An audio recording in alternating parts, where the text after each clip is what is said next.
Today we're taking a look at a brand new LEGO Star Wars set that was just released. This is Darth Maul's Sith Infiltrator. This is set number 75383 and comes with 640 pieces and is recommended for ages 9 and up. We're going to start by taking a look at Saw Gerrera, who is the exclusive 25th anniversary minifigure in this set. And I think LEGO did a really good job with him. As we turn Saw Gerrera to the side here, you can see on his left side he has a gray hand. As we make our way to the back of the figure, we come to my personal favorite part, which is his printed cape piece. I think it looks absolutely phenomenal and is a great addition to this figure. As we make our way back to the front of the figure, you can even see he has some printing there on his shoulder. As we continue to spin the figure back to the front, I am really impressed with the print quality of the chest and legs, and how they line up well with his armor piece. Saw Gerrera does come with a second facial expression, and my interpretation of this is he's a little bit more agitated. As we remove some of his accessories, you can see the print on his chest there is the exact same as the armor piece. And overall, I just think this is a really detailed looking figure. As we spin Saw Gerrera all the way around to the back, you can see he has a pretty detailed back print as well.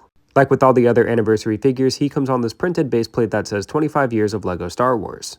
Here's what Saw Gerrera looks like when he's on his base plate, and I personally really like the look of this. The next minifigure we're taking a look at is a young Anakin Skywalker. And I think LEGO has pretty much perfected this minifigure. I really like the hairpiece they decided to use, and as we spin him around to the back, you can see he has a relatively detailed back print. He does have a second facial expression, which depicts him being a little bit more surprised, and I do like his chest print overall. The next minifigure we're going to be taking a look at is Qui-Gon Jinn, which again I think is just a phenomenal looking minifigure. He comes with his lightsaber as an accessory and a cloth poncho. If I had to give one critique about this minifigure is maybe they could have made his hair tie piece a slightly different colored brown, but I don't want that to take away from the fact that I think this is an awesome looking minifigure.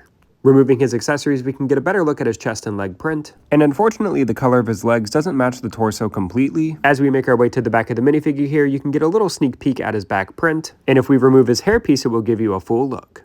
The last minifigure we're going to be taking a look at is Darth Maul, who is probably my least favorite minifigure out of this set.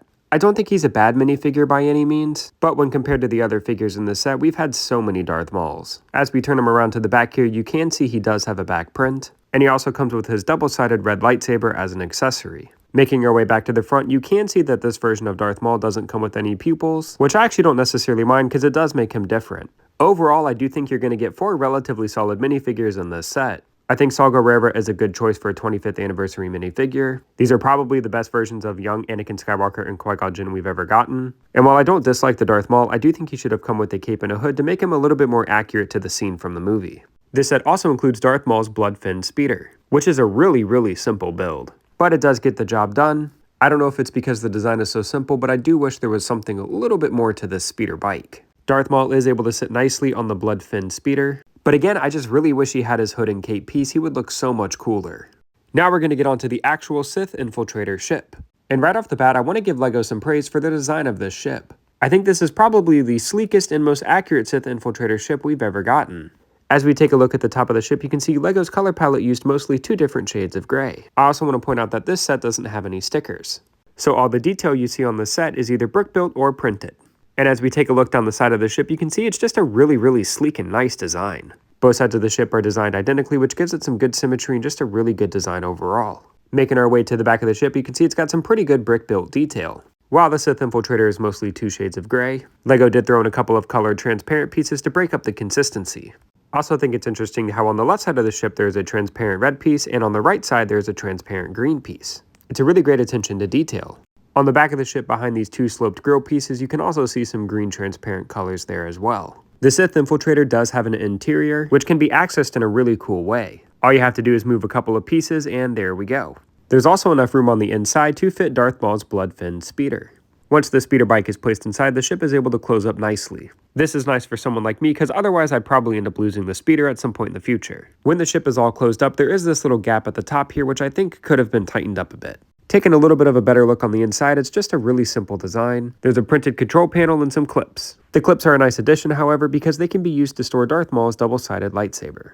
There's also enough room for Darth Maul to be sitting inside the ship as well. The ship also comes with 2 landing gears, one found on each side, and picking up the ship, they're able to be folded in nicely. I do like how LEGO includes retractable landing gears on a lot of their ships, especially for collectors who like to hang their sets from the ceiling. The Sith Infiltrator does come with a couple of play features, the first of which we can access by pulling this piece back here. What you do is you take some probe droids that come in this set, and you take the probe droids and you load them up into the ship. This set comes with 3, and all of them fit nicely inside.